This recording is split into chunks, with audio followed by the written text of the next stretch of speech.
There we go. I was wondering why the capture wasn't working. Okay.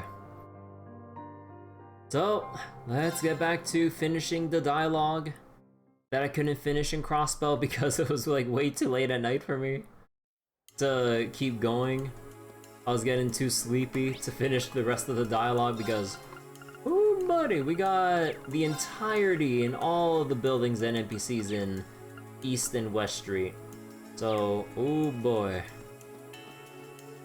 But yeah, it's been a little bit. It's been like, what day is it today? It's been about 5 days, give or take. Oh, but we're finally back to this. Okay. So yeah, we're back in Crossbell. We need to resolve the third rivalry with Aryan Road. And there's a big beam projecting a barrier over the tower, the Stargazer's tower, I think that's the direction it's in. And yeah, we gotta go fix it. Or no, we gotta go into Orcus Tower and basically turn the barrier generator off. I really hope this isn't gonna be a recurring thing because like, oh, okay, twice is enough. If we had to do this a third fucking time, I swear to God, dude, I swear to God. Sounds familiar. Hey B-Cruz, how you doing? Okay, but yeah, so before we get to Orcus Tower though, we need to stage a performance with what we currently have in Arkansas, with Sully being the lead performer for once. With help from Sherazard, from Estelle, and Olivier, Joshua, I believe, I think, or is he security? I don't remember. But yeah, also people from Class 7 too, with like the music stuff or acting or dancing or whatever, if they're able. And yeah, we're gonna stage a huge performance to distract as many guards as possible because, oh, there's a big Arkansas performance, we gotta go provide security for that. So whatever they can divert away, we'll use that opening to basically storm into Orcus Tower from the Geofront. Because yeah, the Geofront's been it's under increased security because of what we did last time. But yeah, okay, let's get to dialogue stuff here. Yuna, big news! Lloyd was here earlier. He even stopped to talk to us. It felt like we hadn't seen him in a million years. You saw him too, huh? Aw, you knew he was here already? I ran into Ellie too. It made it feel like it was worth waiting all this time. I'm glad you guys got to see each other again. Yeah, but we haven't saved the world yet. They're still experimenting with that weird defense system after all. Oh yeah, that shady thing. I just don't get why so many grown-ups are fine with it. We have to be careful, but this is the Junior SSS's duty. That's right. Now let's get back on patrol. Lloyd's counting on us to spread that info around. Oh, Henri, what's going on with your head? Yeah, everyone's gonna know about Arkansas's new show by the time we're done. I can't wait to see it. This is gonna be so much fun. I had my doubts about the JSSS at first, but they're actually quite dependable. They sure are. But we've got our part to play too. We can't let everyone down now. Oh man, I forgot to tell Lloyd about our other cases.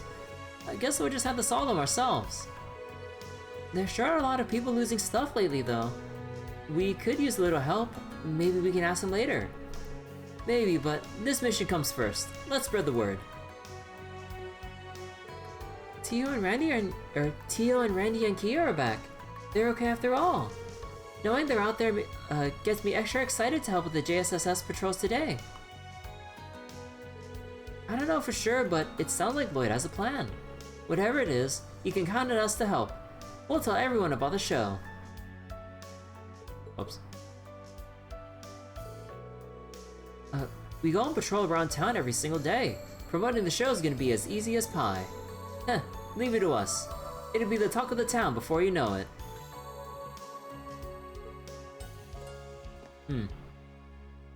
You know, I kind of increased my fan speed for my graphics card. Is it too loud?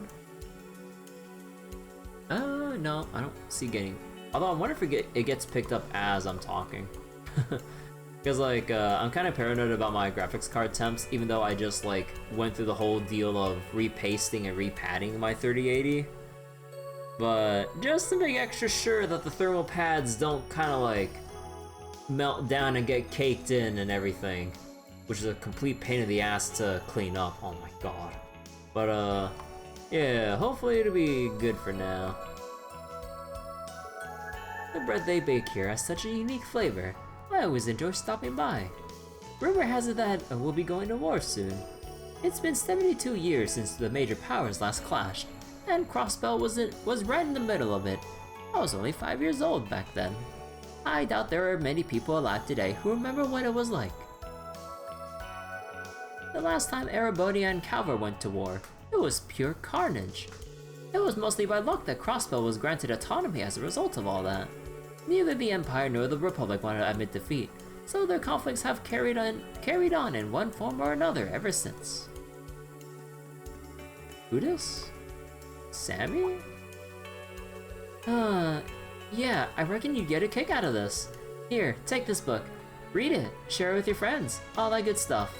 3 and 9, Chapter 9. Well, that came out of nowhere. What's the catch? You're a sharp one, huh? I like that. You see, Ilya was reading this book last time I went to see her. I picked up a copy purely on a recommendation, and what do you know? It's actually pretty good. Spreading the word about this novel is my way of helping Ilya stay in people's minds while she's laid up in recovery. I bought a whole bunch of them, and I'm passing out to anyone who's interested. That's some impressive enthusiasm. I know what it's like to share a book you love with the world. I can hardly wait to read it. I heard about the Arkansas rehearsal. Don't worry, I already told everyone in this building about it. Now I'm going to make sure everyone else on the West Street knows about it. I'll shout it from the rooftops if I need to. Oh, work can wait. This is way more important. But you can count on good old Sammy. I'd do anything for those three. Thank you for all your help. Alright, now we got a thing in here with more just bakery. Also, hold on, let me go turn off my fan. I think like I don't actually need it at this point. At least for now. Hold on.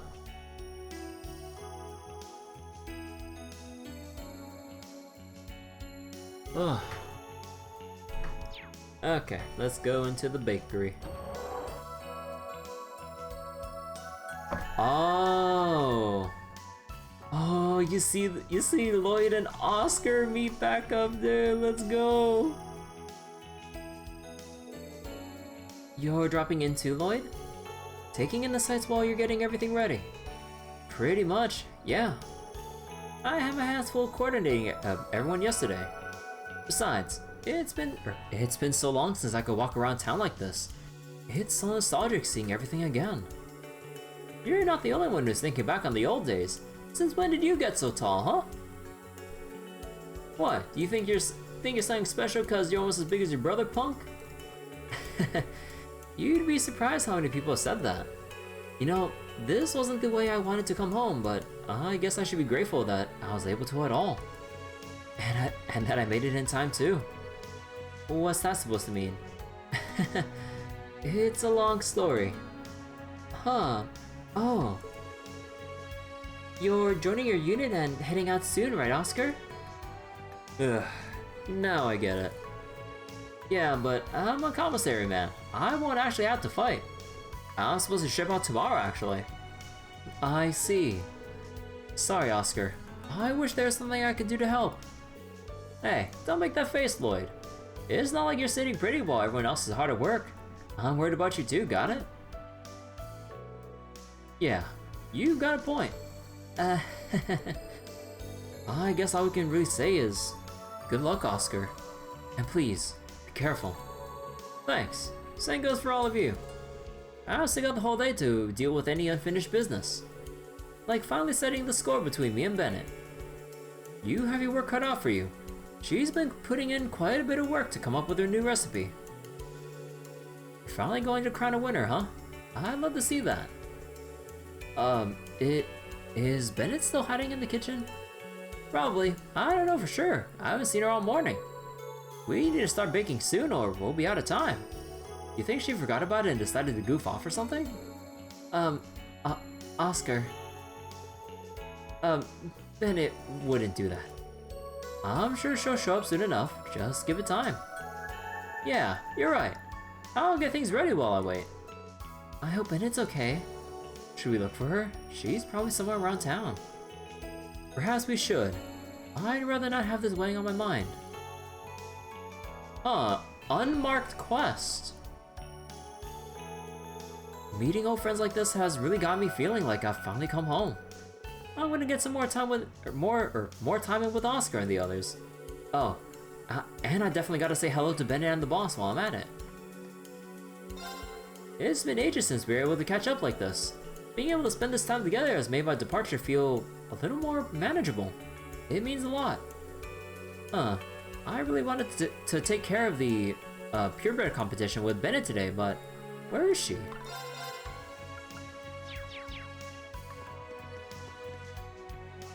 Welcome, welcome. We just finished a bunch of experimental new bread. It's a brand new taste. I wonder where Bennet ran off to though. Thought she wanted to say hi to Lloyd after all this time. Knowing her, she'll overthink until the last possible moment, just like always. It was real nice timing. Lloyd showing up before Oscar had to leave. I bet he cheered him right up when he needed it most. I had the feeling something big is about to go down. Take care of yourselves. Oh, you have no idea.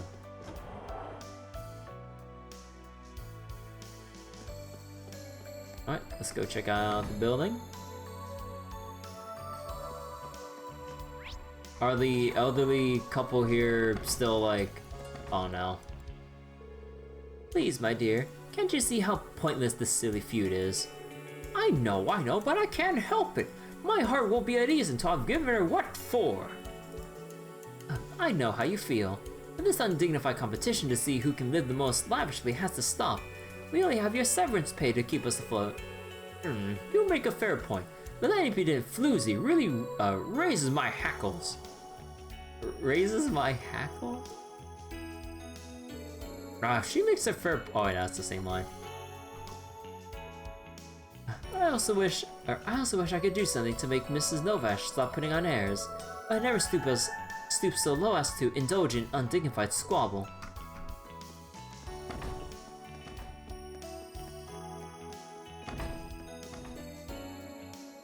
My daddy's getting really stressed.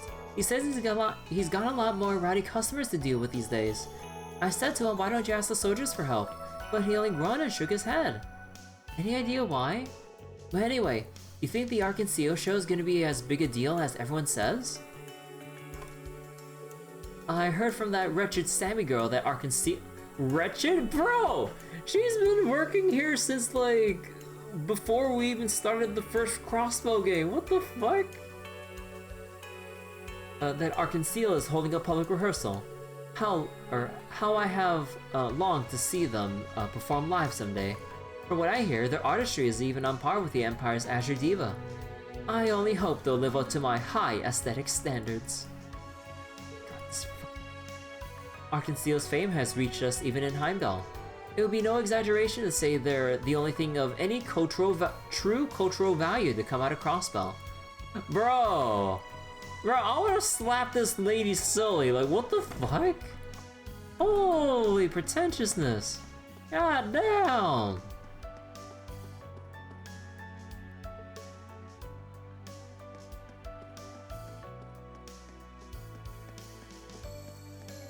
Only true cultural thing of value, like what the fuck, dude? God damn, that lady's insufferable. I'd hate to have her as my neighbor. Just judging literally anyone and everyone walking by. Like, oh my god, chill. Oh, Chiruru. Rumor has it the Imperial Army's planning on marching right through Remiferia. That's what the people at the inn I stayed at said anyway. My friend told me Arteria's gotten caught up in some sort of incident too. Apparently, Even the Popple guards had to get involved. Oh, I see. Manchuru, when'd you get so many connections? Is there anywhere you haven't been yet? Oh, you know, it just sort of happens. No big deal. Anyway, Coward's out of the question, thanks to the war, and the other countries on that side of the border aren't looking too safe either. This could end up even worse than the annexation. You should stay in town where it's safe, Katarina. Right, thanks. Not that I had any plans of leaving in the first place. Let's see. Maybe I'll just take a quiet walk around and... No, not now. My chronic wanderlustosis... It's... Wanderlustosis? It's flaring up again. Chiroo, get hold of yourself. It'll pass. Just stay calm. Wanderlust.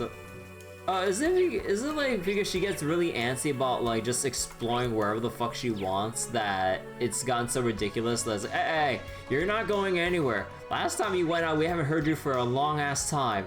You stay right here, and you're not going to vacation anywhere right now. Oh, Yuna, you're back. Welcome home, dear. We were starting to worry. It must be 2 weeks since we last saw you. Wow, has it been that long already? Sorry for not getting in touch. It's alright, Yuna. You're here now. That's all that matters.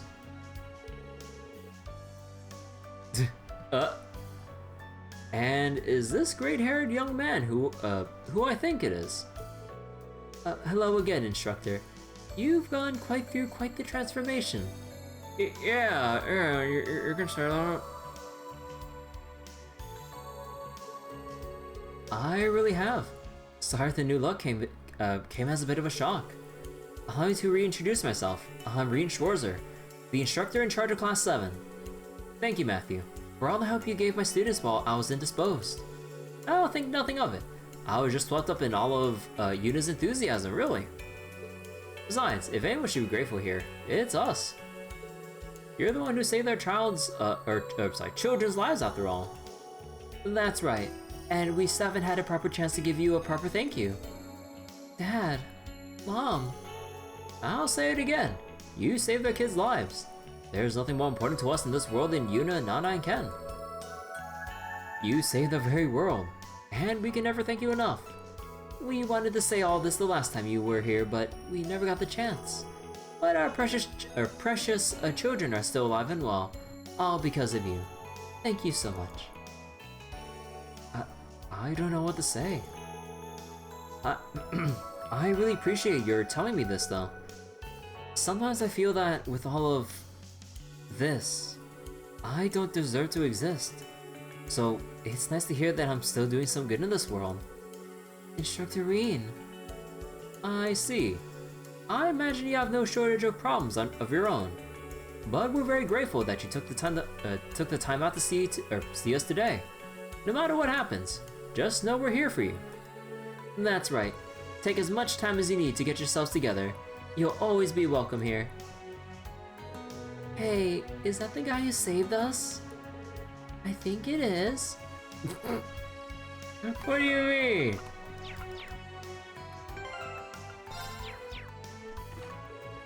Hey, mister, are you the Ashen Chevalier? There's no getting past you two, huh? Yuna, why didn't you tell us your teacher was really him? Look at his hair. He really is ashy. Oh, God damn it. Oh my god. Nana, don't be rude. This is exactly why I didn't tell you guys. I guess I wasn't able to tell them back when I sent them that picture. Look guys, there's a lot going on right now, and I don't want you causing trouble for Instructor Rien. It'd be really bad if anyone found out he was in town, understand? Oh, so it's a secret? Right, just keep it to yourselves for now. Oh, and thanks you two. It's been a while since I've met any Ashen Chevalier fans. We should be the ones thanking you. Yeah, you're our hero. You saved us and everything. So don't worry, we won't tell anyone about you being here. Promise. And it'll be a secret. No one will know except us. Oh man, this is so cool! We got a secret with the Ashen Chevalier! I swear, you guys are such kids. Looks like that nickname of yours has gotten some pull, huh? Ashen Chevalier? Yeah, I'm starting to think it might not be so bad after all. I am Valamar's Awakener, so I might as well own it. I can't believe it! The famous Ashen Chevalier is your teacher? I bet you have his autographs on like everything! And t-shirts with his picture on them, and toys, and all sorts of stuff. Don't hog them! Leave some of them for the rest of us! Instructor Reen's not Mishy. He doesn't have a branded product line. Not yet, he doesn't. But if he did, I'd collect every single item. I don't know how I feel about that. Musa would have or use all of her connections to get the first production copy,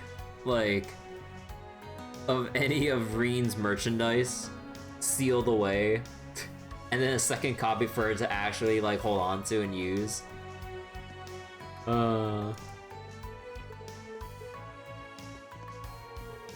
What? You're the Ashen Chevalier? That's the biggest news I've ever heard. Please let me know if there's anything I can do. I want to pay you back. It's okay, Nana. The thought's what counts. The most important thing is that you don't worry your folks, alright? Okay. Thank you for what you did back then, instructor. I hope you come again soon. You're always very welcome here. Our military visitors, have petered out as well. Thanks to that, I was able to go home today. Well, things started to get hairy. I don't understand what's going on, but I know you're trying to make things better. Visit us anytime. Maybe we'll be able to help, maybe we'll be able to help you. Yuna, you need to work hard. Don't cause any problems for your instructors. Yeah, Dad, I know, but thank you.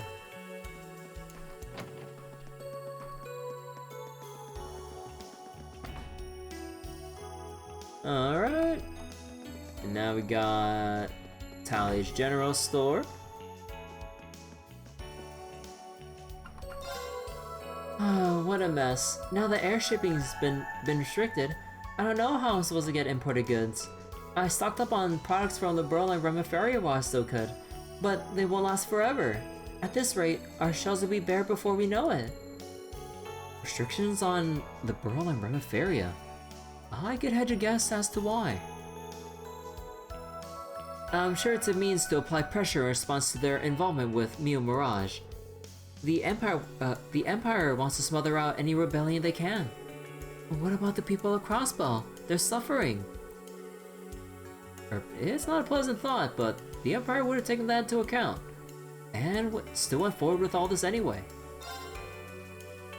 I've heard rumors they're going to start rationing soon. That'll be a huge blow to us merchants. What should I do? What would Tally's do if he was here?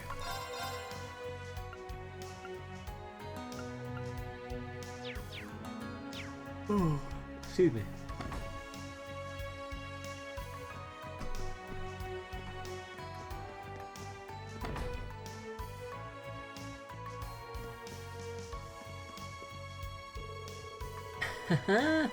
Not having to worry about my articles getting censored feels so liberating. It's payback time. The Governor General's office has bullied me into going along with their propaganda for long enough. Wow, you seem to be in high spirits. I couldn't be happier. Can you imagine how frustrating it's been for me, a journalist working in a country with no free press? There's not much time left, but I'll make sure this happens. For the sake of Crossbell's future. We're counting on you, Grace. Well, honestly, we'd already been making plans regarding the timing of launching the official new issue of the Crossbell Times. I'm going to outdo myself this time, I swear. The future of Crossbell is on the line, and what better scoop to make use of than the Arkansas performance? It's less than 3 hours before this draft needs to be ready. It just can't be done. But, well, there's no way Grace wouldn't jump on this hot of a scoop. So I've just gotta manage somehow. Mr. McKinnon, the copies are all done. And here are those articles about Ilya Platier's last performance you requested. Thanks, Pete. Any chance I can get you to do the galley proofs too? Of course, I'll get right on it. We'll get this done on time. I know it. Just a little longer. As soon as Grace got back, she demanded we rush out a special issue. At first I thought she must be kidding. I've been working all night and I was ready to hit the hay. But then she told me about the new Ark and Steel performance. We'd be crazy not to print that. I have no idea how she even gets these stories, but more work for me, I guess. I can't tell if he's angry or happy about this. I think it's a little of both. You guys Grace's friends? Nice. Take a look at this. Censorship's really strict these days. You got my gratitude for giving us a story we're actually allowed to print. Instead of flyers, we'll be sending out a special extra edition tomorrow morning. Don't miss it. We won't. We're glad we can help.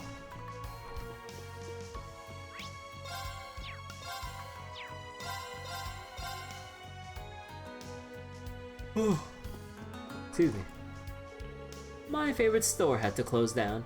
They said they were finding it too hard to get a hold of supplies. The same thing's happening all over town. I hear they've started rationing supplies too. I guess it's better than having to starve, but if the Empire thinks I'll thank them for it, they better think again. A little food relief won't be enough to win the hearts and minds of Crossbell citizens. So, that's the reason you've been down so lately? Jeez, you got so scared you got so scared going on errands that I thought it was something serious. But it was serious. I lost the brooch. I can't do that. I lost the brooch you gave me. I wasn't being careful like I should've. It was so important to me, and I lost it. So Hey, it's okay, Millie. You did good. Everyone makes mistakes, you know. Even me. More than I can count, in fact. Really? Sure is. But it's not the end of the world. I know you do better next time. I lost the brooch my big brother gave me. I was being so careful with it too. Nothing like this ever's happened to me before. I don't know what to do now. I'm sorry, Roy. Aw. Meiling's been acting strange lately. Seems like she lost a lot of her confidence. Maybe this is my fault for not supporting her enough. I wonder if there's anything I can do to cheer her up. We've been having trouble getting supplies, so I decided to cut out the middleman and deal with Amorico's farmers directly. I went to the Business Owners Association too. They said they'd look into ways to help support our store. I could tell they really cared just by talking to them. It was honestly kind of touching. I'll pay them back by making the stall a bigger success than ever.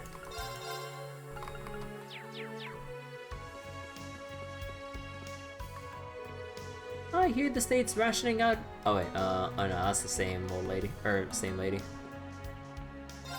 Something went down with one of my buddies from the Fisherman's Guild while he was out on Lake Elm. He spun some tall tale about a pillar of light appearing before it got swallowed up in some sort of shell. What's it mean? Your guess is as good as mine. Fishing stories, am I right? Sounds like it has something to do with the barrier around the sanctuary. Hold on. There we go. We still have some things to do, or to finish up here before we can check it out though. One of the guys, must be the stress from how hard they've been working. They need to put together enough food to fuel a whole army after all.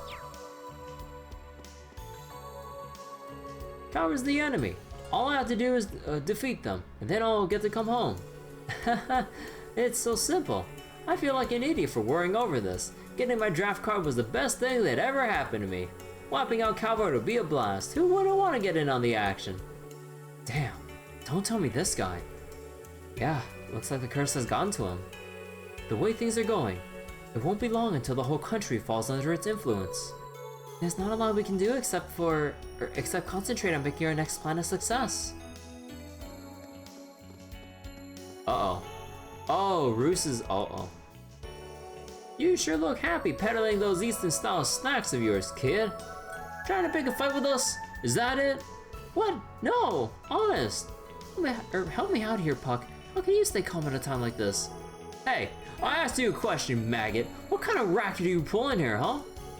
Gotta think of something fast. These vanilla dumplings are... That is, we got them in We got them in specially for soldiers like yourself, sir. They're filling and nutritious, and they help you maintain your core body temperature.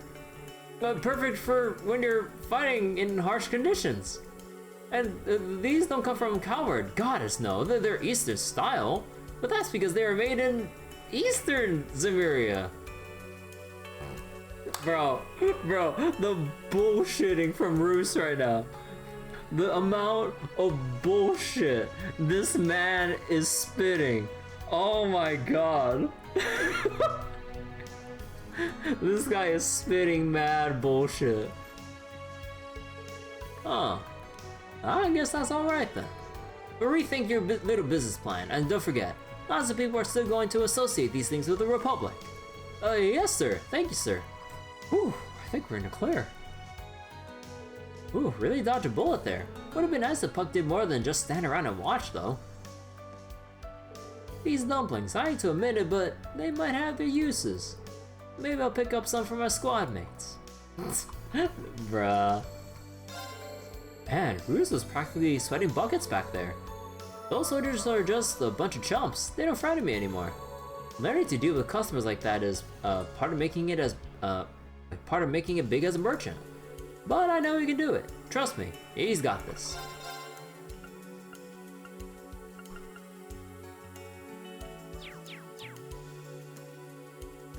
Alright. Alright, let's stop by Long Lao.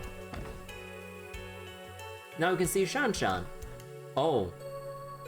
Oh. Wait a second. What are these two doing here?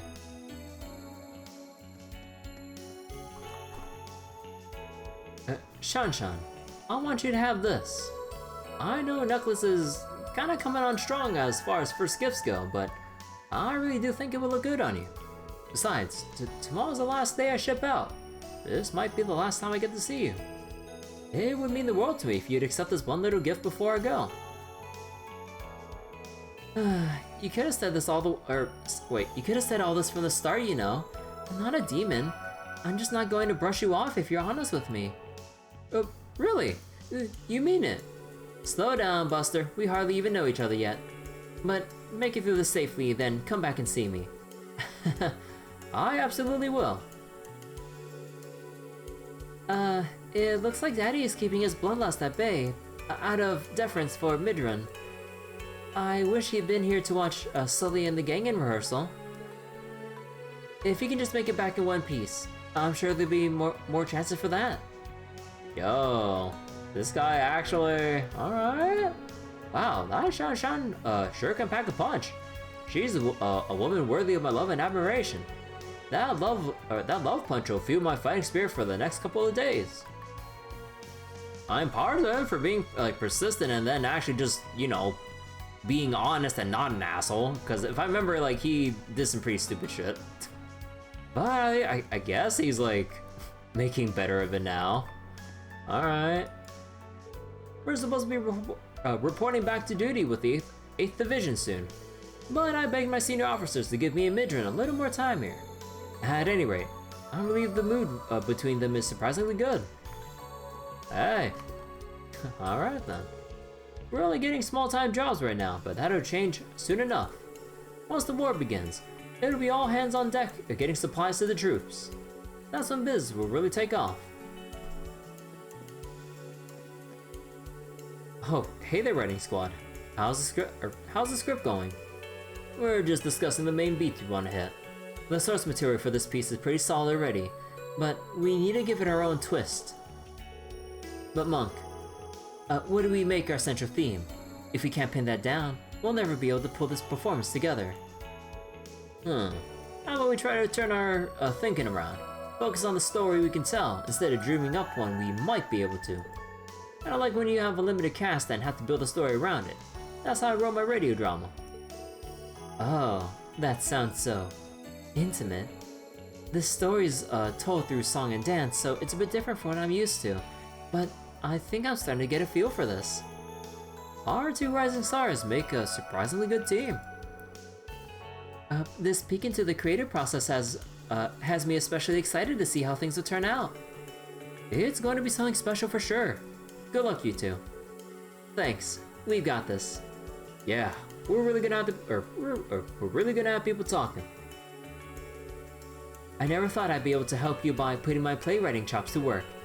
This is a once-in-a-lifetime opportunity, so I'm going to make sure it's an astronomical success. That's it. Stars would be our theme. A perfect fit for Sully's image, if I do say so myself. Wait, Monk 2. Rising, auteur? With Dorothy helping, Monk's drama is really starting to shape up. This is sure to be one of the biggest challenges of his career. Huh, I'm used to working with writers. You just leave things to me, okay? I swear we'll turn this performance into something amazing. Wait, time out. Addictive Mapo Tofu? Oh no. The priest smiles.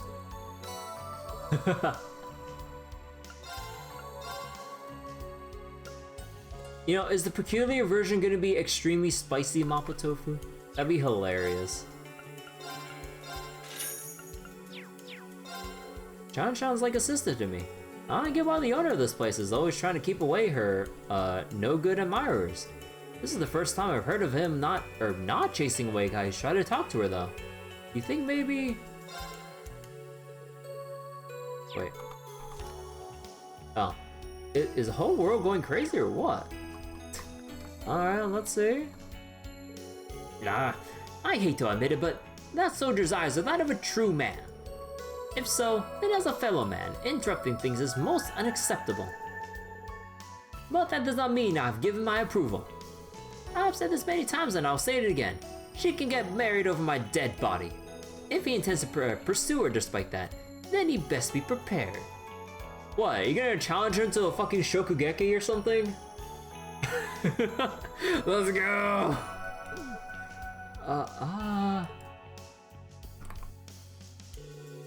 Shan will tell me not to get involved, but I told her many times, you marry when I'm cold in the ground. That's my final word. Oh dear God. Like, this guy doesn't look that old, so... Oh dear. And nobody in the inn rooms, right? Okay, hold on. Let's look at the creepy cat. Yeah, that smile will always be as creepy as I've seen it, even in the Crossbell games. Oh yeah, are we allowed to go into downtown district? Oh right, they redeveloped it into a military district because of the war. Fuck. Dude, I miss the downtown district so much. Branch manager, big news. How's the Lake Elm? And that thing, it... Calm down, Peter, use your words. Can it be? Did you see that giant fish again? No, that's not it. I was investigating Lake Elm, and then I happened to look up at the sky for a moment, and I know you won't believe this, but a mysterious pillar of light came shining towards the wetlands. Preposterous. It must have been a trick of the light. You know, sun glinting off a marble in a magpie's beak or something. I know what I saw. It's still there now. Go look for yourself if you don't believe me. Yes, in due time. But it's been a while since we had that time, or had a chance to get together like this. I only wish Copan could be here as well. For now, we just have to focus on doing whatever we can to make a difference. There are only a few more spots left to investigate. Let's give it a roll. Right. I'm more than willing to do everything I can to make up for Copan's share, but did you notice?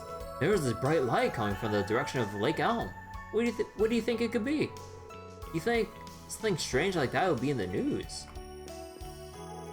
Alright, I should probably get going. These fish aren't gonna sell themselves. There has been some restrictions placed on the railroad recently. Because of that, it hasn't been possible to import fish. So in between investigation operations, Salem and the rest of us have been selling the fish we catch. The two of us ended up walking home together after checking on the water supply. It's been a long time since we last did that. It's such a shame that Copan got drafted. But I can carry on the work he started while he's gone. It's the least I can do.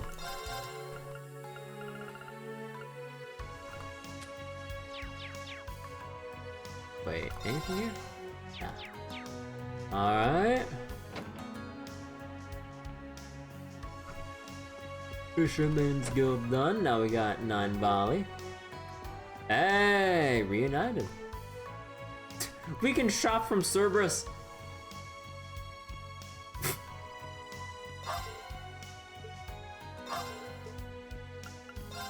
Oh.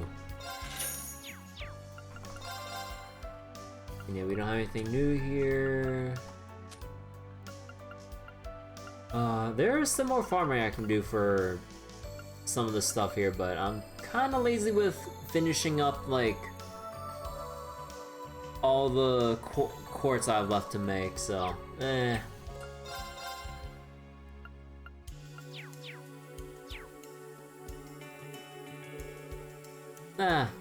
Sorry. I see. So that's how it is. You've been really keeping busy on your own, huh? Damn straight. I haven't got to work with a special support section. If everything goes the way we want it to, we might just turn the whole world upside down. So I'm gonna stick around and see how things go. Watching these ding-dongs Watching these ding-dongs has taught me that not everything's gotta be about money. Sometimes, Mama, it's worth running a racket just for the fun of it. Glad to hear it, kiddo. Sounds like all that training did you some good after all. If you know what you want to do with yourself, I'm gonna tell you no. You stay strong now, Jingo. Sure thing. I'm gonna do great things. Just you wait and see. Wait. All that stuff Jingo did was training? Must be their family's version of pushing chicks out of the nest to teach them to fly.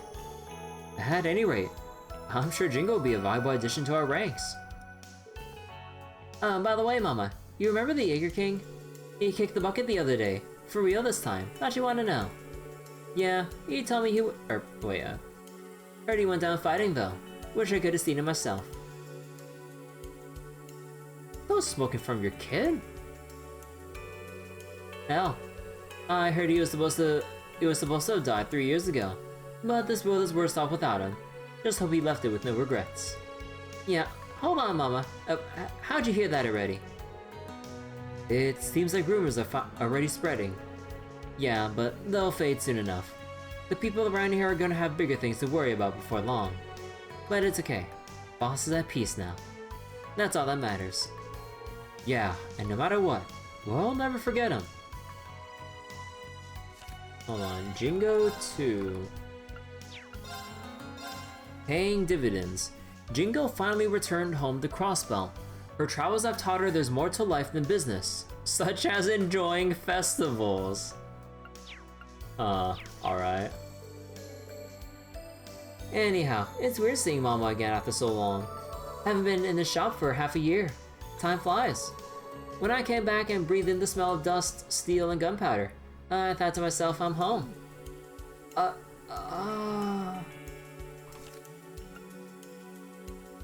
Yes, the refreshing, the nostalgic smell of home. Dust, steel, and gunpowder. Yeah.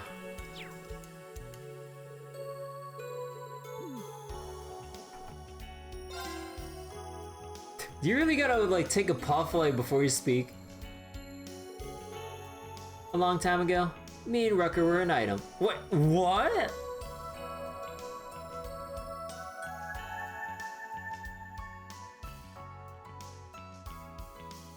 I mean, with a woman like Ashley, like, honestly, I think Ashley would be the only woman in the entire, like, in all of Westerns and Marrier that can, like, actually handle Rutger.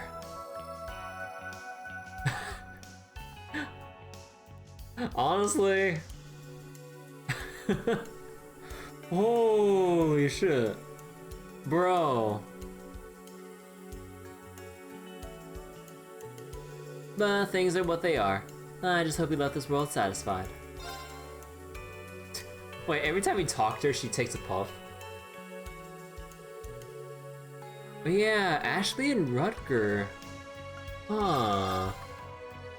Oh! Wait, if you say goodbye part 3, you need the Vink stuffed Hamburg steak.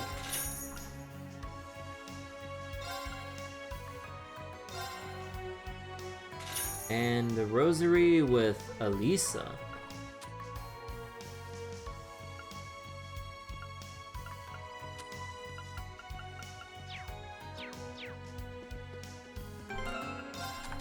Actually, I'll go give these now. Excuse me. A rosary? Wow, it's just stunning, Reen. Thank you for such a one-of-a-kind gift. You must have really gone out of your way for this. Oh no, not at all. And even if I did, I got to see that beautiful smile of yours, so it was worth it. Reen. Smooth. You're such a sap. God damn. Alright, we can't give this until we can send it to Claire, right?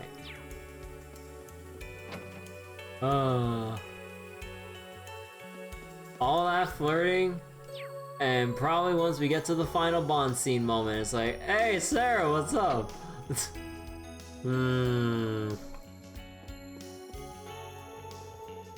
Cheers for the help, cheers for the help, Chairman. Sorry we had to dump it on you all at once. Not at all.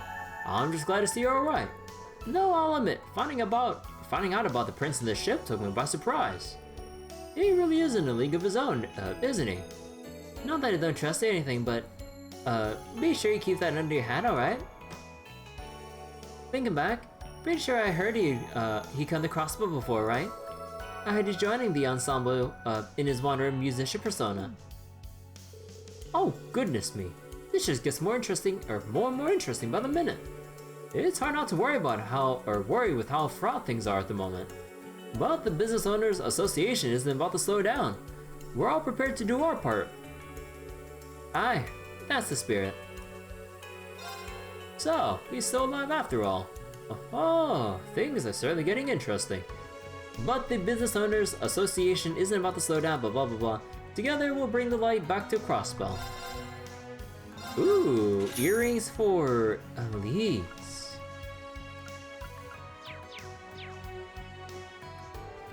How do we chat with Chairman Moores and explain the situation? Looks like he'll be helping out too. The Business Owners Association has immense influence on East Street. That's only gonna get greater tomorrow. I'll go around the shops and get promoted. Leave this to me.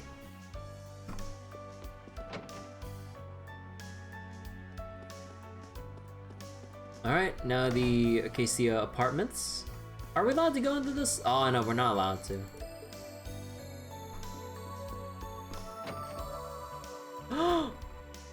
Marie! No! I forgot! We don't get the meows from her! Aww! I want the generic cat sounds, they're cute! Hugo, I don't like having to ask you about this, but what is it, or what is this, Sunita? How can I become a stockbroker, like, right now? Bruh. This girl has ambition, like what the fuck? No one wants to hire me or sell me any stocks. I don't know what I'm supposed to do. But you can see Nita. I mean, we're only kids. What? There's gotta be a way somehow. I want to be a cool, respectable stockbroker now. My family needs my help. Well, sure, but you can still help your family in other ways, right? Start helping out with whatever you can and you'll be growing up before you know it. Then you can do all that stockbroker stuff. That actually makes sense. I can't believe I didn't figure that out myself. Azzy got some kind of letter in the mail. I don't know what it said, but it made Serena look sad. Aw, the draft card. Right, Azel and what's his face? Oh, fuck, wait, hold on, I can remember his name. Azel and... Fuck, what was that Saber Vipers guy's name by the ramen stand? God damn, my memory, no, come on, we spent so much time like beating their asses in Crossbell. In the Crossbell games, I mean. Wait, come on, Azzy, or Azel was the Testament dude.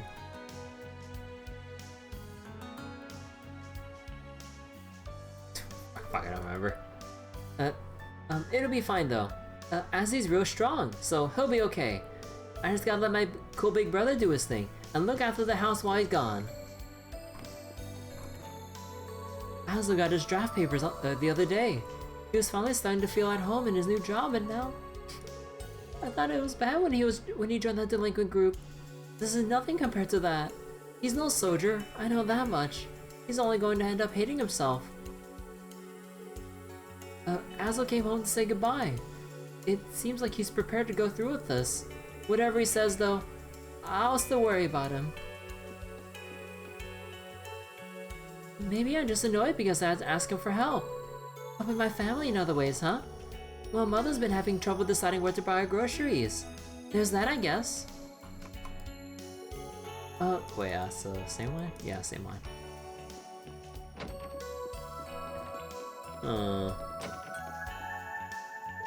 My husband only left a couple days ago, but to me, it feels like he's already been gone 3 years.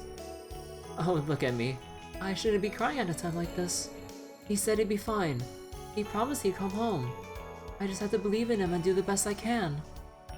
Aww. So the stockbroker husband already left.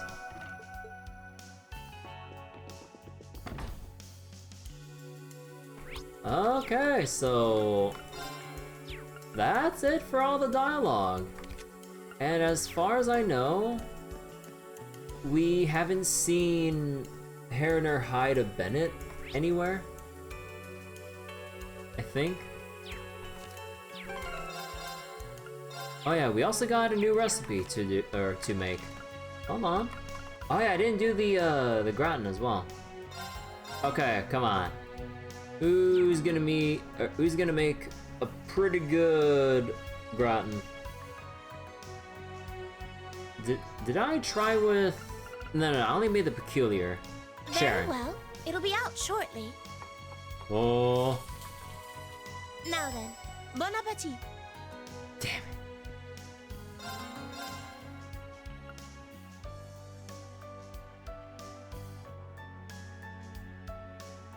Music. Please eat it all, even if it's not good. It turned out well. Damn it. Emma. Let's begin. God damn it. Okay, either I might have gotten unlucky on that one. I got this in the bag. Yuna. I swear to God, if it's guys. It turned out great. Ah. Have a taste. A more omelet gratin. Ah. Okay, wait. We need to make the other one then. Hold on. Let me just make a save on that one.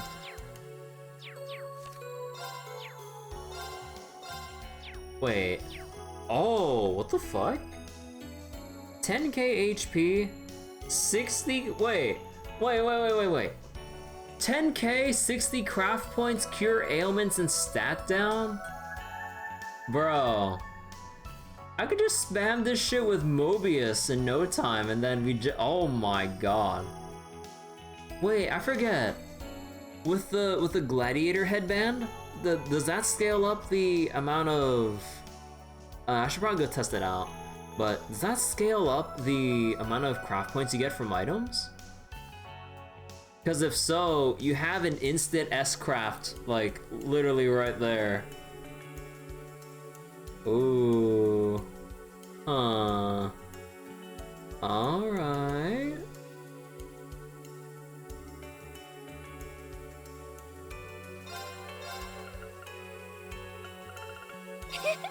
Leave it to me. I must have messed up. Tita. Abyssal Demon Mapo Tofu?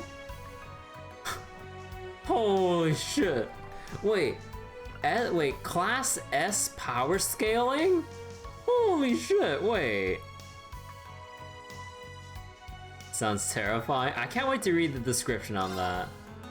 Okay, who can make a mean Mapo Tofu?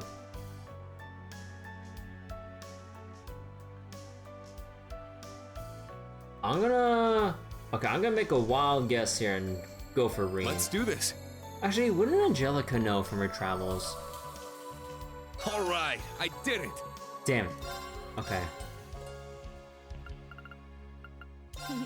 Can't hurt to cook once in a while. Would Angelica be a mapo tofu person? Ooh. Damn it.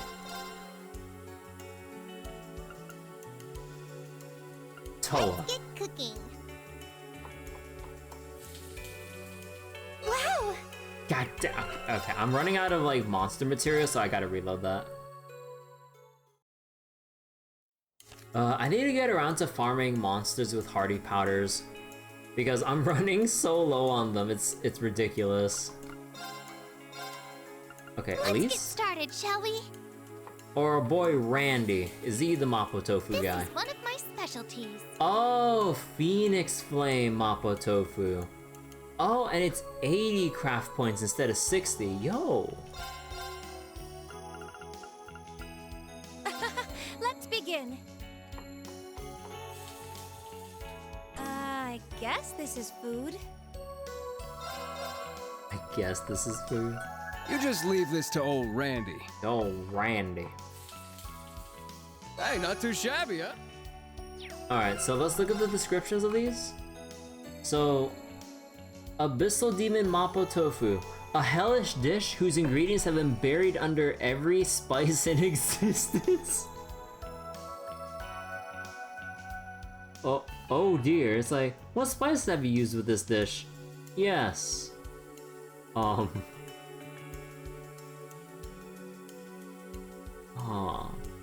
Wait, actually, wait, are any of these magical scaling? No, they're all physical. Okay, no duh, you're hitting it with a freaking dish. But, okay.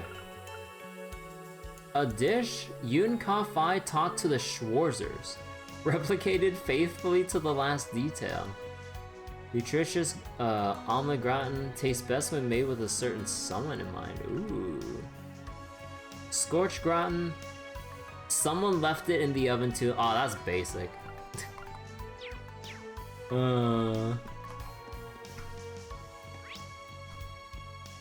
Okay, so that's about it. Actually, anyone else I want to roll with, or?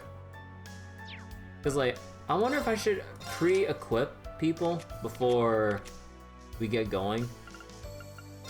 So, whew, let's get this sorted out first.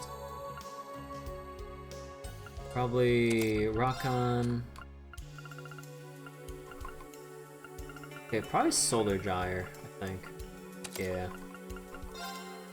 And then Noval for the speed. Or we don't have Noval here.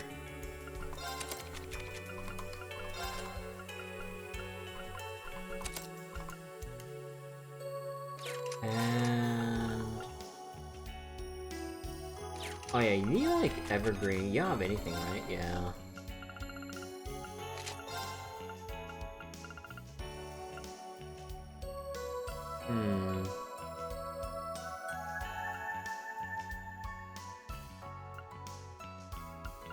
Rail locket? Nah. We'll just go with like the usual, wait. Oh, we don't have any more Passionate Rouges? Ah.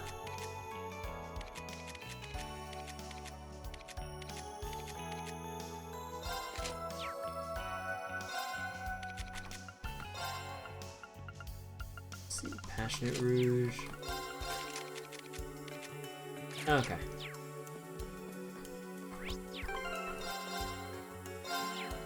Okay, so we don't have anywhere else we can go to, right? We already checked out the optional stuff by the Geofront. We talked to Imelda. We did everything else here. Oh, right. We need to go read a book. But before that, let's have the casino as a background music.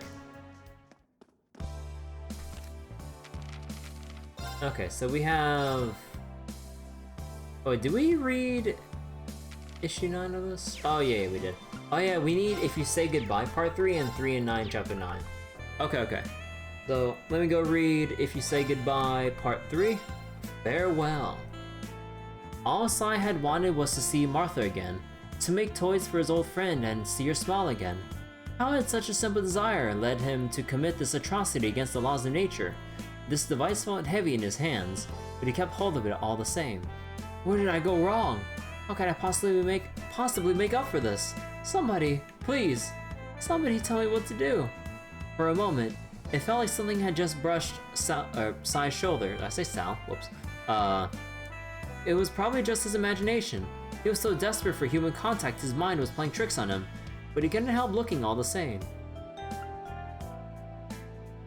Nobody there. Of course not. The street was deathly silent, without so much as a breeze to disturb the fallen leaves on the ground. Sai smirked, ashamed of his own foolishness.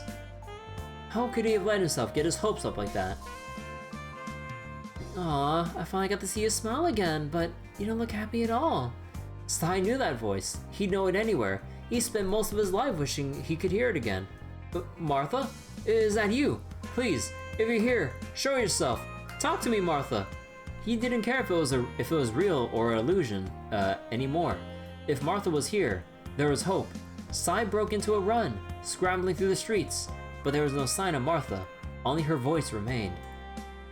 You've been crying for such a long time, Sai. I thought you'd have found something to smile about by now. I'm not crying. Why would I be sad? It's not like you're gone. We'll see each other again someday, so... Even as he spoke, Sai realized he was wrong. His cheeks were wet with tears. How long had he been crying? Had he ever stopped since the day Martha was killed? No. Deep down, I always knew that you were gone. That you weren't going back. He tried to deny this. Buried himself in his work to avoid thinking about it. But there was no more hiding from the truth. I used to love making toys. I loved seeing the kids in the park play with them. But it was having my best friend alongside me that made it all worthwhile. I couldn't accept that you were really gone, Martha. That you were really dead. The words came spilling out, and Sai became aware of a bright light that hadn't been there before. It was so dazzling he had to shield his eyes against it. All the long hours in his workshop over the last 30 years had made him indifferent to many things like weather and natural light. Now, a long-forgotten sensation was beginning to stir in his mind. He remembered what it was like to walk with warm sunshine kissing his skin. Sai fell to his knees. When he opened his eyes, he found himself face to face with his old friend. I'm sad we won't get to play anymore together, but we won't get to play together anymore too. But so long as you can move on and keep living your life, I'll be right there with you. A smile finally broke through Sai's tears. A genuine one this time. One that made him look much more like his old self again. I have to move on, don't I? Oh, Martha, I must have made you so sad all this time. Right, that machine you made is cool and all, but it's just not you. You always seem happy when you're making toys. I guess you're right. When I try to make anything else, it always goes wrong. They stay like that for some time, chatting and catching up as if nothing had changed. In the midst of that cold, empty world, there were still two souls with warmth in their hearts. Okay. So, after trying to bring back the dead and causing every living soul in his hometown to just up and vanish and seems like, erased from history, he's just chatting with the spirit of his best friend in the middle of a barren, desolate town at this point. Oh my god, that is some bittersweet shit right there. But during a break in their conversation, Sai realized how quiet the rest of the town was. It was time for the dream to end. I have to go before everyone comes back. I told Adios that you're not a bad person, and you didn't mean to do this. She said she'd forgive you if you can let me go. Martha took a step backwards. Goodbye, Sai. I'm really happy I got to be friends with you, and I like you better when you smile. Sai took a deep breath and rose to his feet. He had to do this right. Tears were streaming down his face, but he kept his voice steady. Thank you, Martha. so glad I got to see you again. And don't worry, I won't let you down. I'll live a good life. I'll make you proud. 2 words from him, and the miracle that he worked so hard to achieve would be over. Part of him wanted to keep hiding from the truth, to make this moment last forever. But that temptation soon passed. He'd know what he had to do, and he'd see off his old friend with the brightest smile he could muster. He wanted Martha to remember him like this. Goodbye, Martha. The girl was already starting to fade from view, as if melting into the sunlight. She kept waving the whole time until, finally, she was gone. Sai became dimly aware of a strange sound, a low-pitched drone that was gradually getting higher and higher. The world seemed to change in the blink of an eye. The town was once more teeming with life, the people on their feet again, going on about their business like nothing had happened. Sai walked through the streets in a daze. Perhaps it was instinct, or nostalgia, or Adios' guidance that led him to the park. Children gathered around him, looking at the strange machine under his arm. Hey mister, what's that thing? What's it for? How's it work? Sai smiled. He knelt down and started tearing apart his invention, rearranging the components into something completely different. Ta-da! It's a butterfly! It uses orbital energy and the wind to fly. Wow, I want one too! Let's have a race to see who's gonna fly the farthest. Sai worked quickly, and in a few minutes, the sky was alive with dancing butterflies and the laughter of children. And that is the end of If You Say Goodbye. Huh, short and sweet. You know what isn't short though? These 23 pages of chapter 9 of 3 and 9. Oh boy. Alright, so chapter 9, Anger and Analysis. 9. 3 ran over to her, his voice hoarse with agony and grief. Her forehead, hands, legs, her entire body was stained with blood, dripping from 1,000 scratches and cuts. It was a fate far too cruel for such a... Wait, hold on, what happened?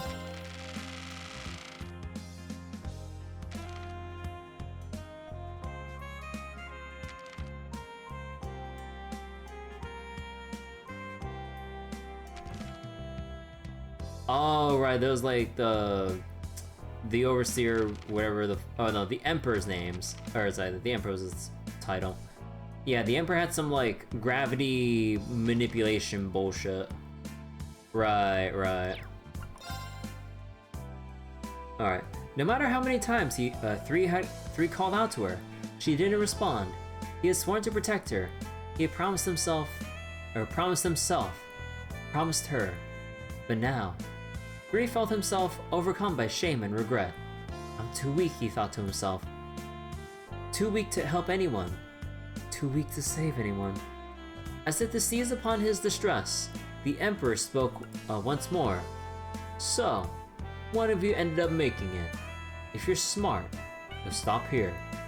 Deliver the final blow, and your life will be spared, just as before. At those words, 3 felt a creaking in his mind.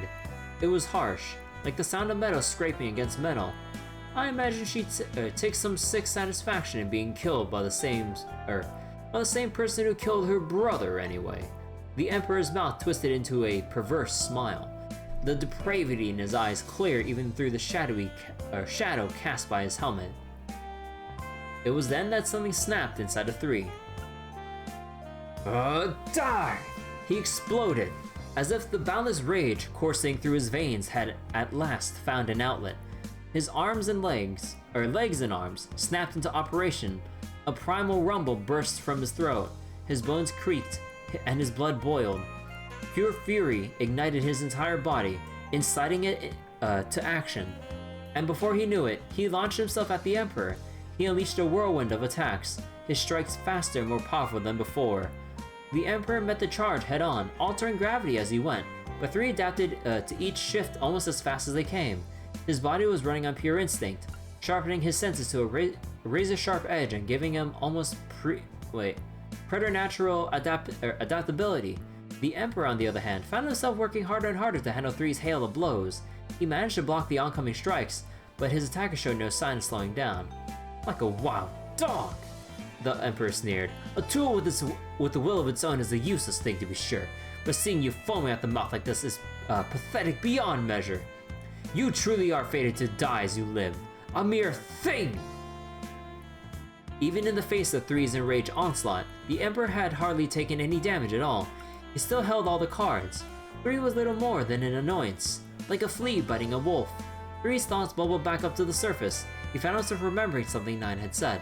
It was his natural sense of composure that allowed him to recall such a timely memory. Composure he did not possess 3 years ago. He continued to let his anger drive his body, but maintained a calm mind. Not allowing his thoughts to slip away in his rage. He could have stopped himself at any time, but found his current rage beneficial. And wielded it ably, as though it was simply another weapon available to him.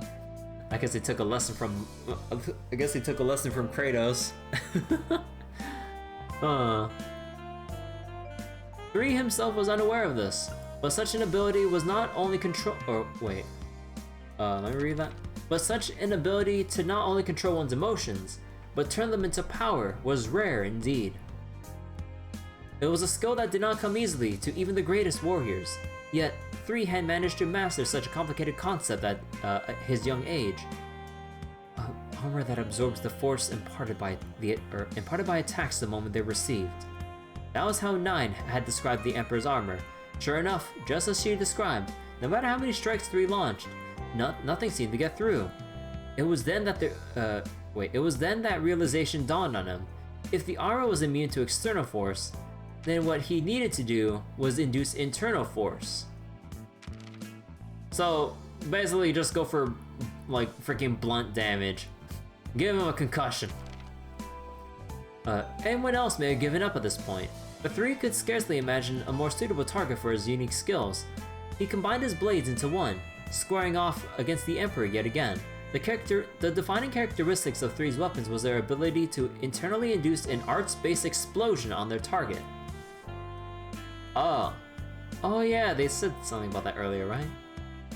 To do so, he needed to strike the same point with each blade separately, and then a third time in their fused form. By this point, he already landed a number of hits on the Emperor's armor, and luckily for Three, a decent amount of those hits overlapped. What, so he basically has like slash markers on which swords hit which spots and shit? Now he just needs to couple the weapons together and just like hit the dots? Explosion? Pretty much. That is some roundabout ability to do some damage, but alright, whatever your playstyle is, man, you do you. All that remained was the final step in the process, making contact with those intersecting points using his fused sword. Three attacked the Emperor with the same rage and power as before. This time though, he failed to land a single hit. He was just a hair's breadth off every single time. The first steps in his weapon's process were relatively simple. He simply needed to land a strike with each weapon, creating two perpendicular lines that would paint a target for the orbment. Wait, so you need to make two perpendicular lines to then strike together. So it's not just like strike whatever. No, you have to consciously make a freaking perpendicular line.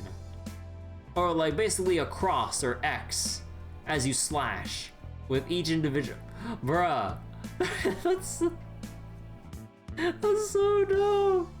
I mean, we can kind of suspend our disbelief here since this is what Nine has been trained to do his whole freaking life and that's all he knows how to do, but I'm just like, bruh, that is obsessive, or that's excessively like exact to try to pull off consistently. Like, I get if it was like hit twice in the same spot. No, you gotta cut twice in a perpendicular cross or some shit. I'm like, okay. This was a much smaller target area, making the task that much more demanding. Still, Three was confident in his aim. He knew he had the dexterity to pull it off. In spite of his skill and confidence, however, he continually found himself failing to land the decisive hit. The Emperor cackled in delight as he watched Three struggle. To him, Three's plight was nothing short of pure comedy. I know my tool is inside and out, he said, a dark grin spreading across his face. Your methods of attack, how your weapons work. I understand these things even better than you. As if proving the Emperor's point, 3's next attack fell short as well.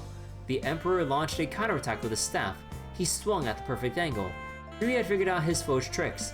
Right before each of his attacks would land, the Emperor would make a subtle change to gravity. His timing was exquisite, and the trick was executed in such a way that 3 had no time to correct the angle of his sword.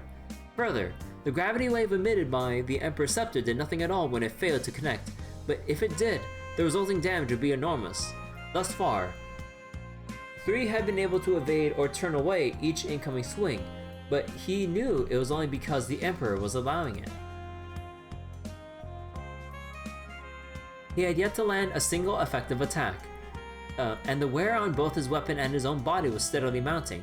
The outcome of the battle seemed clear, and by all appearances, there was nothing that could change its course. Are we gonna go back to like a BS thing of like 9 still being barely alive to like either get in a sneaky hit or distract the Emperor for a moment to 3 like actually get that one decisive strike? We're gonna have that bullshit happen. We know how these stories go. I swear to God. Unless he actually comes up with something clever, then I'd be surprised.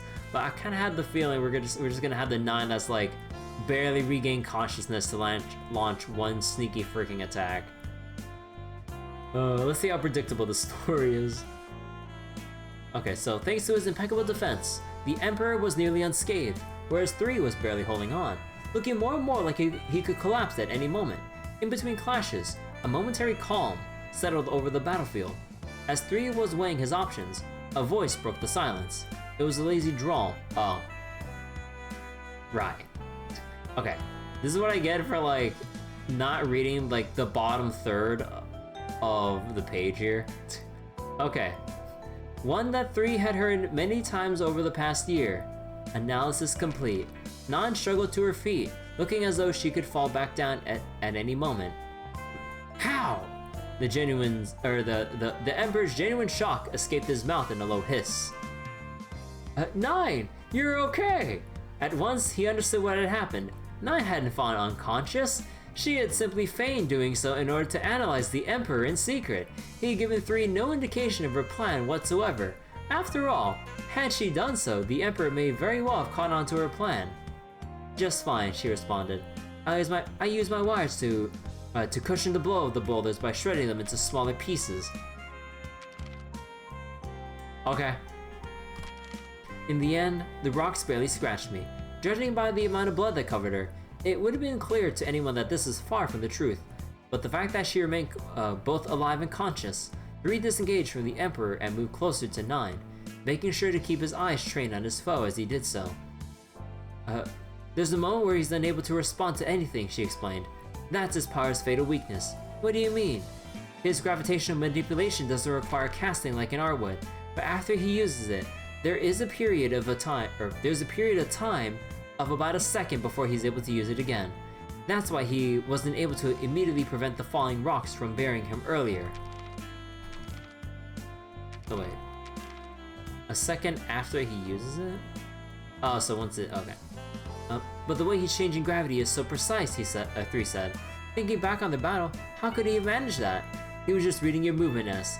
He knows how you fight back, He knows how you fight back, or fight like the back of his hand. Bleh. Wait, what? 3 exclaimed, the surprise in his voice clear. It's true, Nan responded. The way he manipulates gravity is determined before you even start your swings. He knows your tendencies well, and uses that knowledge to predict your actions. Is that even possible? Asked 3. His mind is racing. It is, unfortunately, and he's not using an artifact for it either. His mind just works that quickly. He's a monster through and through. The Emperor let out a low chuckle. A sound analysis. Might avail you nothing. I know your techniques inside and out. The same speed, the same power, the same angles each and every time. There's no way you can possibly undo years of the habits we've so painstakingly drilled into you. Nan looked up to him knowingly. Right, he responded. Let's end this. The duo nodded in agreement and turned to face the Emperor once more. 3 charged at him again, renewing his previous assault. He raised the sword overhead, attacking at a high angle. The Emperor dodged it effortlessly and sent forth a counterattack. The deadly dance continued as before, but as things were, both sides knew where it would ultimately lead. The Emperor sensed an incoming attack and prepared to manipulate gravity. Just as he predicted, 3 attacked a half step faster, aiming for one of the spots in his armor that had been previously marked. As the sword raced toward its target, gravity shifted and the sword's trajectory was altered. Despite this, it somehow continued on its original path regardless, as if the altered gravity had been predicted and compensated for. Impossible! The Emperor muttered under his breath. He hastily jerked his body out of the blade's trajectory. With hardly a second to spare, 3's movements had changed somehow, as the Emperor mulled the changing situation over. 3's next attack came speeding in.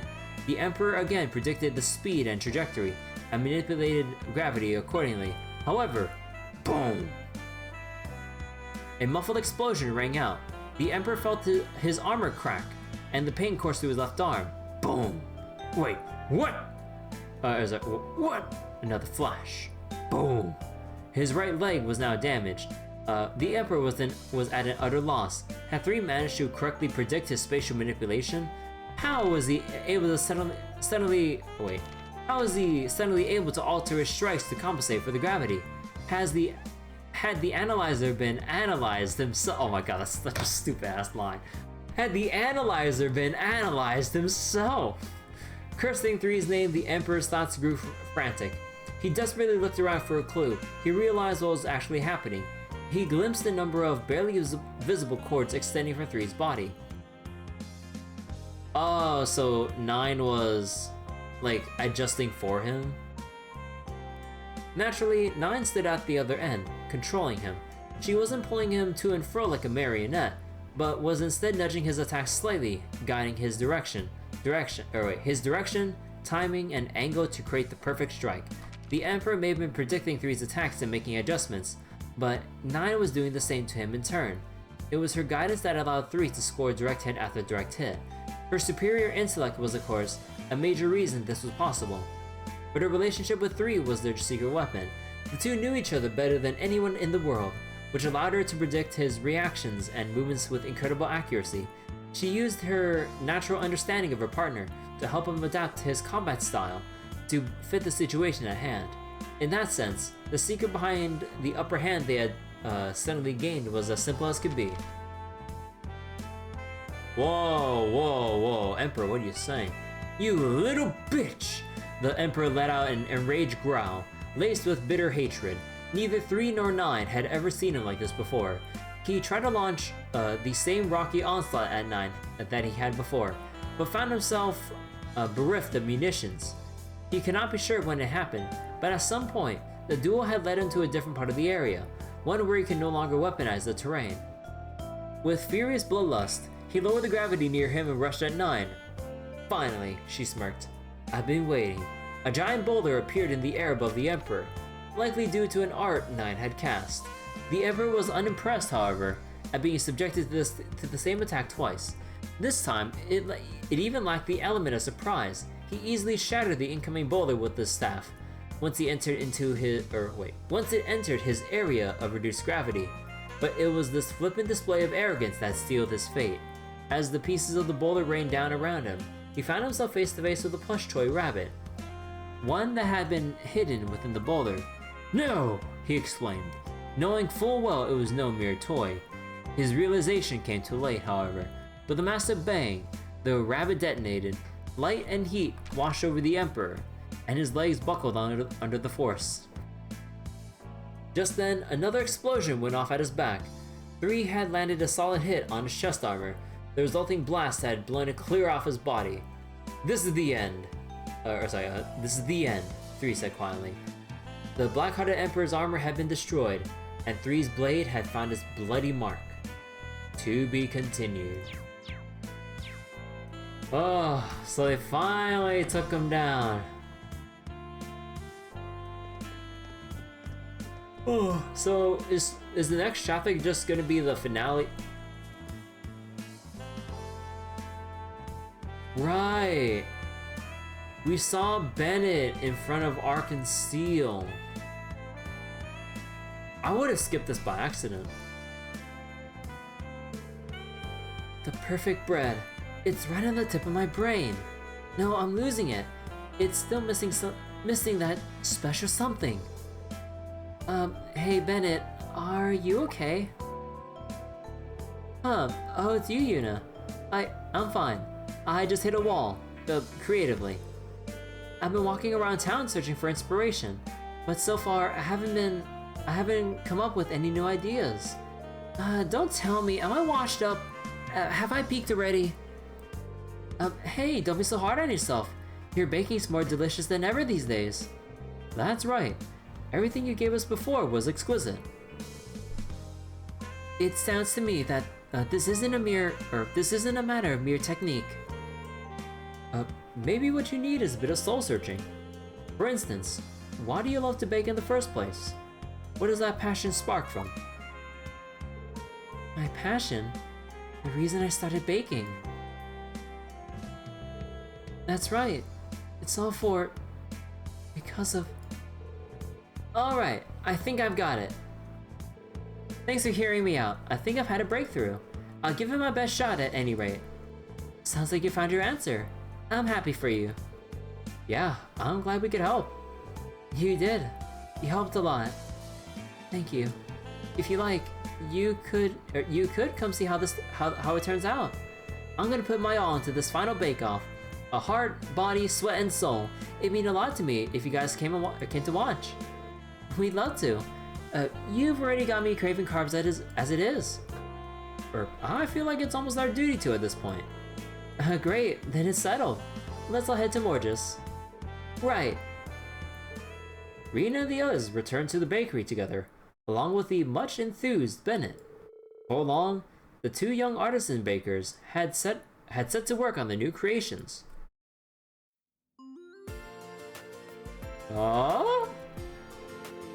Alrighty, I'd like to announce the start of Oscar and Bennet's final bake-off.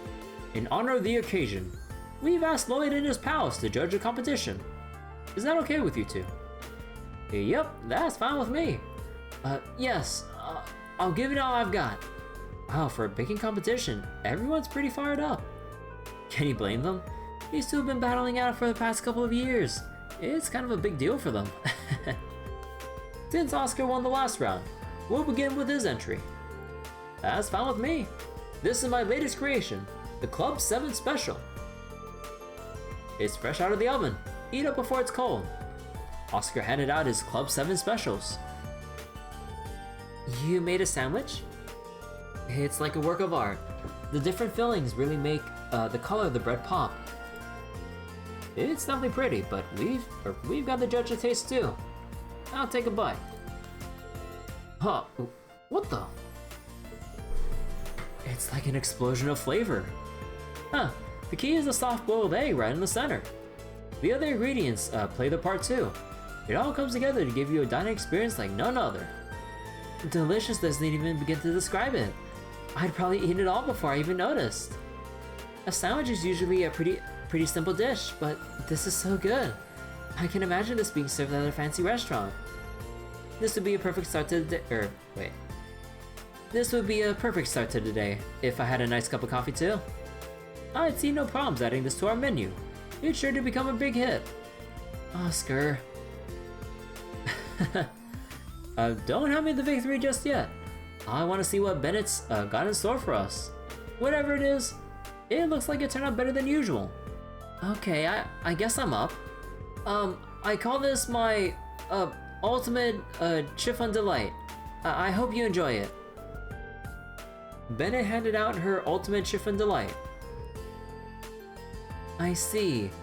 Pancakes topped with butter and honey. What? Really? The presentation is kind of plain, but it looks good.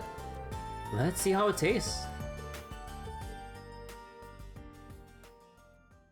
Damn, that bad to stop the music? Oh, I'm sorry, Ben. I was kidding. The texture is so light and fluffy. It's really gentle.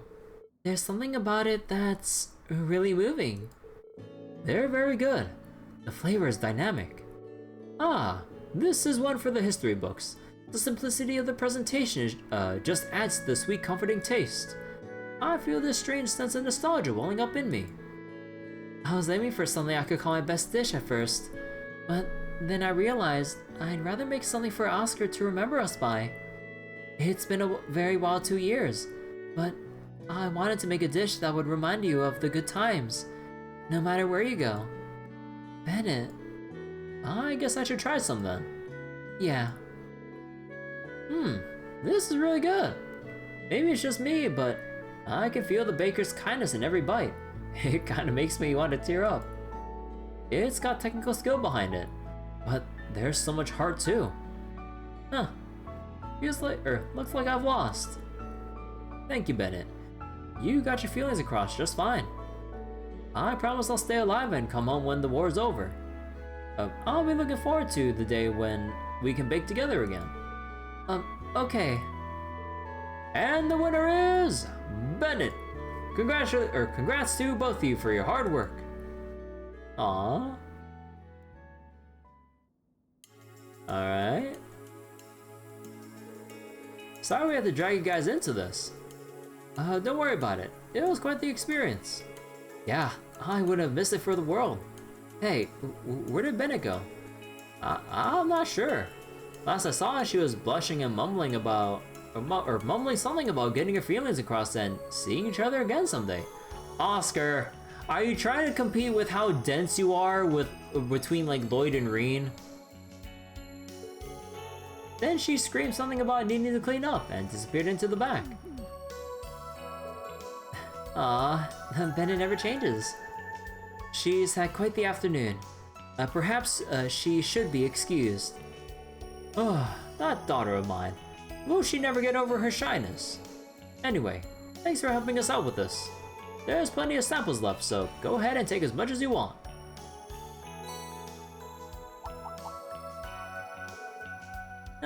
Thanks a lot. Excellent. I can't wait for another taste. We'd love to put it on the menu, but we don't have enough ingredients right now. It might be a while before we can offer them to the public. That's a shame, but I bet your customers would really love them. We'll just have to see how things go from here. It's on to us to create a better future for Erebonia and Crossbell both. Right. Man, those pancakes were delish! And I'm not just saying that because it was my daughter that made them. We gotta start selling them at the bakery. They'll be a big hit. Good luck with your operation. I'll be praying for you. You know, I really like the Mishi bread.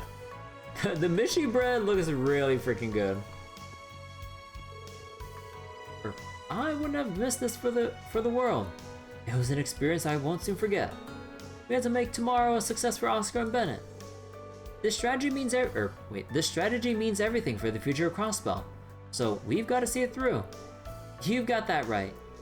We'll do the most we can. That's a promise. Oh hey, you finished cleaning up the kitchen already? Yeah, I just kind of did it on autopilot. I can't do it. I can't bear to look at him in the eyes. The way he smiled back there was just so dazzling. Be still, my heart. Be still, damn it. Oh, cool. Good work. Gotta say, this has been a great experience. Guess I'll have to start my training from square one once I get back, though. And when I do, I'm looking forward to having you teach me again, Bennet. Oscar. Seriously, you better come back. If you don't, I'll never speak to you again. I'll be back. You can count on it. Looks like Bennet still hasn't come completely clean about her feelings. I guess this is progress though. Things are settled then. The only thing I had left to do is prepare to ship out. You know, the boss even told me to take any cookware I like. I really appreciate it. I can't let Bennet down. I've got to make sure that my preparations are as close to perfect as possible.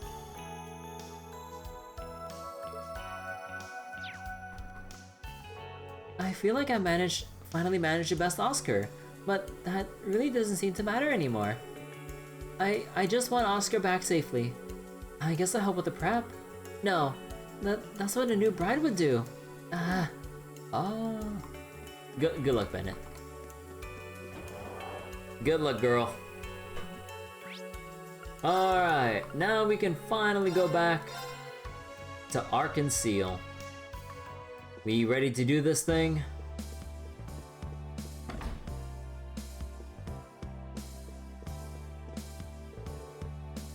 How's the score coming along? How's the score coming, Maestro? Not bad. Sully and I have already decided on the program and which songs to include. Now it's just a matter of working out how best to arrange them. You've got flutes, harmonicas, lutes, guitars, violins. Sheesh, variety is the spice of life and all, but there's such a thing as too spicy. Maybe, but I like to think an ensemble like this can create its own unique harmony. By the way, it turns out that Fiona, Bridget, and Instructor Mary will all be able to help out with our performance. Yo! Those three can play pretty much anything, so I'll get them to fill in any empty slots. I think they'll really help out. For now, I want to hear the different sections perform and get a feel for how they could come together. I'd be grateful if you could join me, Krill, just in case I missed anything. I'll get my eyes and ears ready. I imagine you two will be able to tackle anything that might come up. The rest of us are going to head out. A stage where the characters clash. Let's see what they got. But if there had been more time, all the characters would have had better costumes. Oh well. Again, Angelica is going to have the best time working security right now, given who will be on stage right here. Especially, oh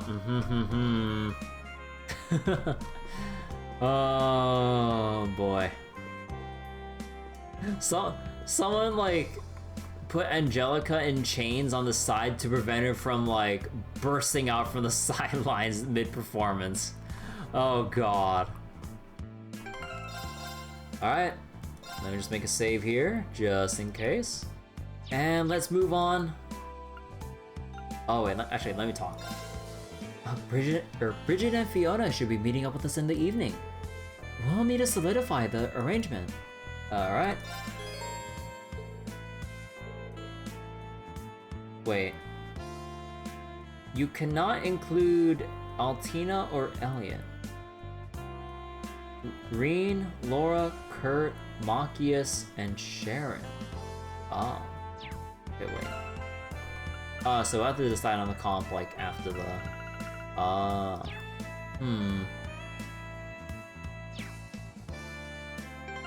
Just making sure here, because I'm paranoid right now. Oh wait, that's the main quest. Oh yeah, wait, I could report this in real quick.